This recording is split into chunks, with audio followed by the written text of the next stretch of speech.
A restaurant manager kicks out. Karoline Leavitt without an explanation. But Karoline wasn't about to let that slide. So what happened next? Let's wait and see how Karoline responded to assert her position. And it had been a long day. Karoline Leavitt took a deep breath as she stepped into the Oakstone Grill, her favorite restaurant, a place she and her husband, Nathan Leavitt, had frequented for years. It was one of those rare gems in the city that felt like home, a place where the staff greeted you by name, where the soft clinking of glasses and quiet hum of conversation created a warmth that invited you to stay a little longer.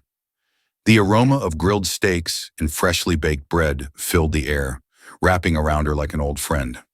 She needed this moment, a quiet meal, a chance to unwind, to collect her thoughts after a whirlwind of meetings. As always, she chose the corner booth by the window, a seat that offered the perfect view of the street outside.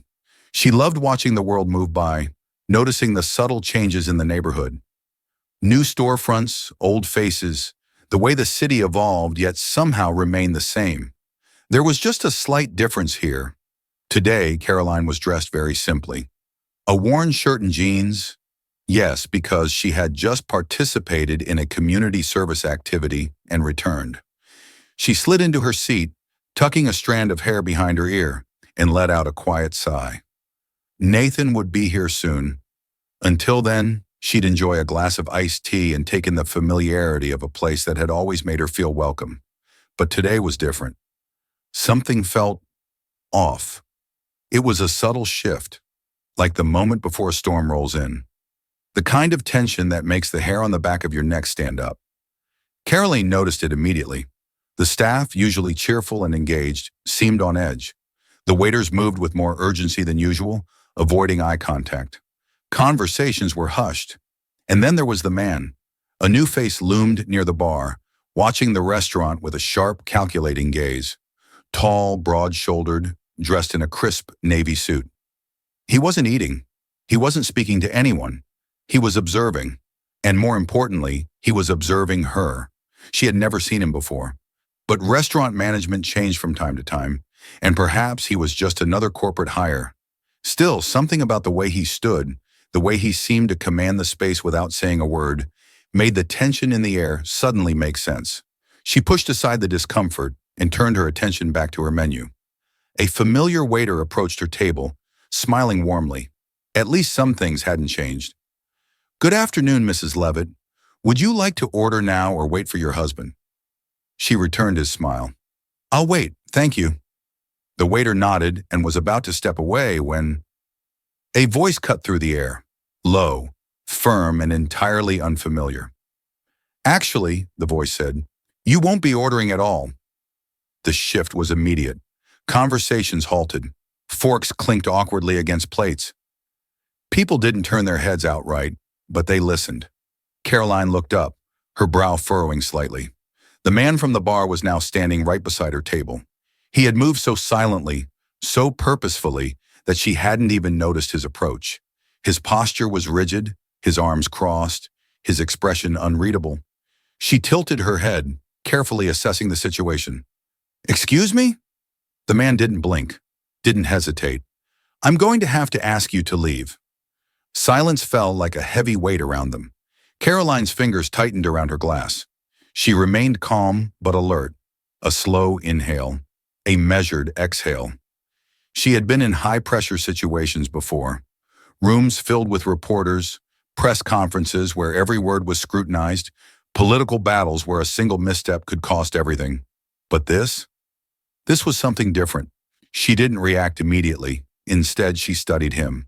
No name tag, no introduction, no reasoning, just authority, and authority without explanation. That was always a red flag. She placed her napkin down carefully, her every movement intentional.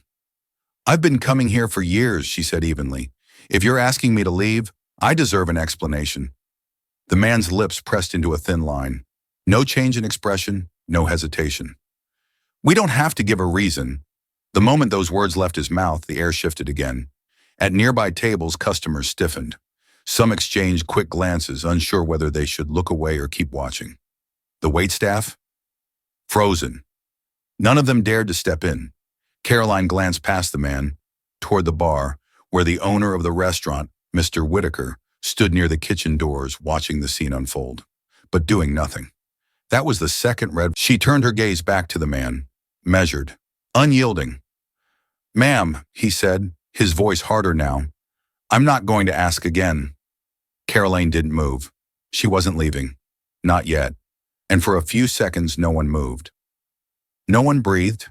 The manager, or at least that's what she assumed he was, stood rigid, his stance unwavering, his authority absolute.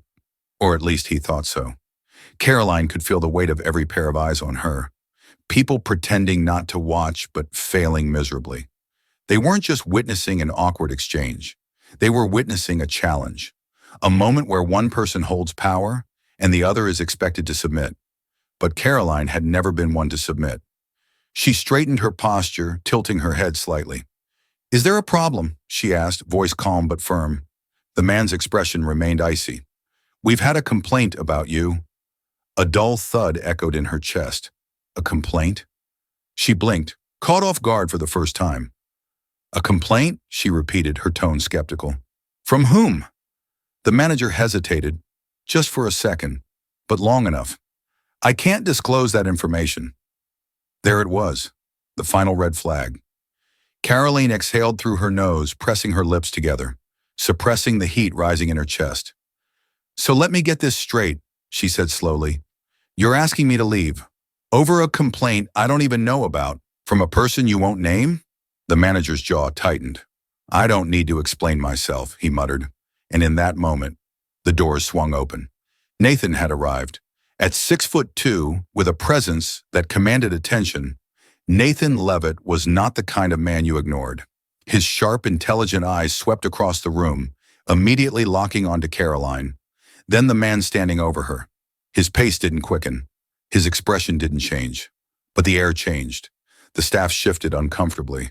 The customers sensed it. This wasn't just another dinner anymore. This was about to become something bigger. Nathan reached Caroline's side, his presence alone sending an unspoken warning. "What's going on here?" His voice was low, steady, but filled with power. The manager shifted uneasily, the weight of what he had just stepped into finally hitting him. Caroline didn't need to answer. She simply met Nathan's eyes, and in that single glance, he understood everything. Nathan's jaw tightened, and suddenly, the energy in the room shifted, because now they knew exactly who they were dealing with. The restaurant was utterly silent. The weight of what had just transpired hung thick in the air, pressing down on everyone present. The waitstaff stood still, their gazes darting between Caroline, Nathan, and the restaurant manager, whose face had paled significantly. Nathan Leavitt was the kind of man who didn't need to raise his voice to command attention. His presence alone was enough, and right now, he was looking straight at the manager like a man waiting for a very good explanation. Nathan's voice was calm, controlled, and far more terrifying than any outburst could have been. "My wife has been a loyal customer here for years. You're saying she's no longer welcome?"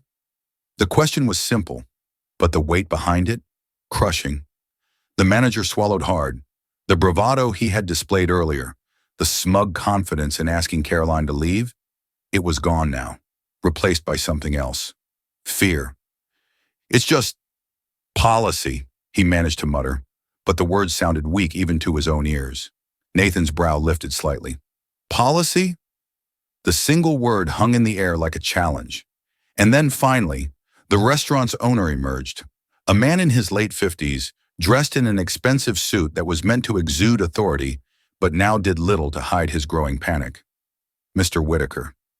He had been watching from the sidelines, hoping the situation would resolve itself, hoping his manager could handle it, without him having to get his hands dirty. But now he had no choice. "Mr. Leavitt, Mrs. Leavitt," he started, clearing his throat as he stepped forward. "I'm sure there's just been a misunderstanding." Nathan didn't let him finish. "No." That single word stopped everything. The owner froze. The waitstaff held their breath. The guests seated at their tables sat motionless, their ears attuned to every syllable. Nathan's voice was even, controlled, but absolute. The only misunderstanding is assuming we would just walk out of here without demanding the truth." The room felt colder. Whitaker shifted his weight. The authority he had clung to moments ago had vanished. Now he was just a man caught in a mess of his own making. The manager swallowed, his bravado cracking entirely. "Look, I don't want any trouble," he murmured, his voice barely above a whisper. "Just, please leave." Karoline stood. The sound of her chair scraping against the polished marble floor echoed through the silent room. She moved slowly, deliberately, adjusting the cuff of her blazer, standing tall as she leveled the manager with an unreadable expression. And then she spoke. "I assume you recognize my husband?" The words sent a ripple of undeniable tension through the restaurant. The manager's expression flickered, a twitch in his brow, a rapid glance toward Whitaker. And then it happened. The moment recognition set in, the moment Rick Sanders, the arrogant manager, realized exactly who Nathan Leavitt was, his jaw slackened, his posture stiffened. Because now, he knew. He knew that the man standing before him wasn't just any restaurant guest. Nathan Leavitt, billionaire investor, philanthropist, a man whose influence stretched across industries, including hospitality. And in that moment, the realization hit with full force. They hadn't just tried to humiliate a customer. They had just insulted someone who could end their careers with a single phone call. Mr. Whitaker saw it too. Saw the way Rick stiffened. Saw the way the blood drained from his face. The owner's expression turned frantic, desperate. "Mr. Leavitt, Mrs. Leavitt, I assure you this isn't what it looks like," he stammered. The confidence was gone, the authority stripped away.